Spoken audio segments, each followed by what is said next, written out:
Pemirsa, muncul isu baliho Bupati Badung Nyoman Giri Praste yang bertuliskan Giri untuk Bali tidak hanya di wilayah Badung, tetapi juga wilayah Denpasar. Bupati Giri Praste mengaku tidak tahu-menahu tentang isu tersebut.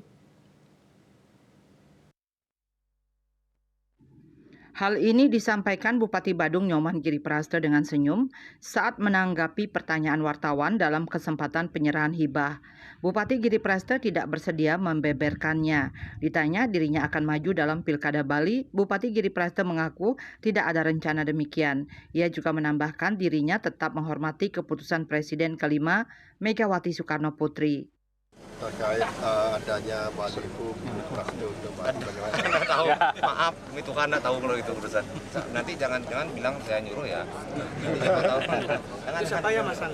Nggak tahu apa gimana gitu Pak. Siapa yang masang? Dengan tingginya dukungan kan ada aspirasi dari masyarakat untuk bakal mencalonkan diri nantinya Pak. Oh tidak, sudah pasti tidak. Jadi kami akan menghormati penuh keputusan daripada Presiden Republik Indonesia kelima, Ibu Haji Megawati Soekarno Putri. Saputra Bali TV.